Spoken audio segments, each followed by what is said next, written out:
Meron sa ating bumili ng EcoSport a month ago. AAP yung ito yung orange na release natin. Ito tuwa raw yung family niya kasi punta sila sa bunyay sila ng malayo eh. So tuwa daw yung airpods niya dun sa kotse.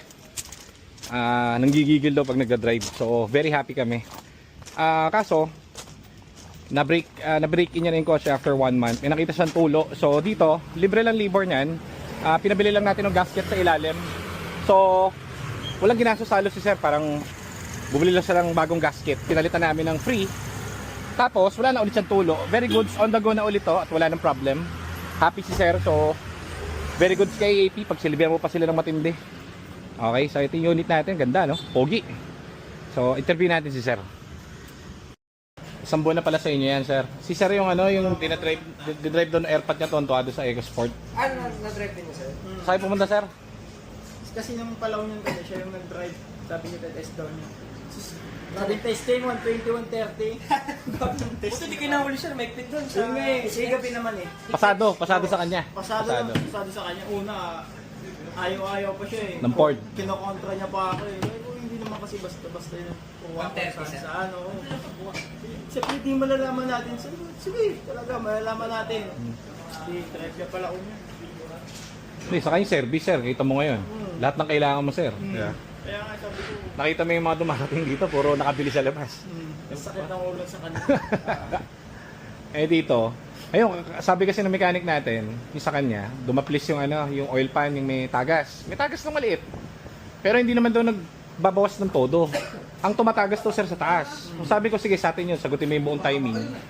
Palit kami ng timing, ang pabayaran mo kasi gasket lang sa ilalim. O yun lang, tapos. Wala nang problema. O di okay na ulit. On the go na. Ibiyahin nyo ng biyahe, kakasal pala si sir eh. O di, tingin ano, picture doon sa ano, sa wedding car. Kasama niyo sa ano, sir? Gagawin yung bridal car? Oo, gagawin na. Sa lalaki na, sir? Oo. Tapos after 1 year, saka mo napapangalan sa sir. Kapag ka namahal mo na yung kotse, na-servisyo ka na, saka mo papangalan sa iyo. Ano, pagod ka, John? Sige sir, thank you. Wedding. Next time ulit, next time. Thank you, sir. Congrats ulit. Thank you. Dahil, sir, enjoy. Ito yung ano, AAP namin. Kailan to, sir? Last month? Ito lang, may ano ata, may 4. May 4. May 4. Magwa 1 month na sa inyo. Ito yung kulang tank nito. Ano yan? Bagong dala rito? Kakabili lang ng ano yan. Sir, enjoy. Sige muna, yung bintana. Problema niya, bintana, eh, kakasal na si sir eh. Gagamitin sa ano, sir? Oo. Wedding. Natin kung magpa-function na. May lumuwag lang, kinabit ni Joseph.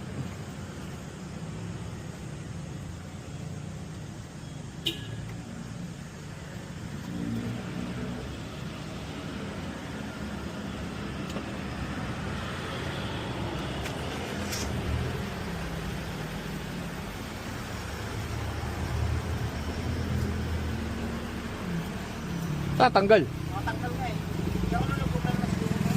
Lagyan mo ng ano, sir, double na TC. Okay na? Goods. Oh sir, next time ha. Yes sir, thank you. No problem. Enjoy sir, enjoy. Next time ulit pagka ano. Biyahin nyo na malayo. Sige sir, ingat. Ayan, happy na si sir. Walang ginastos si sir. Diba? Ganun lang, kasimple. O ito, kakarating lang, kakabili lang ni sir. A month ago sa labas. Daming problem. Titignan natin.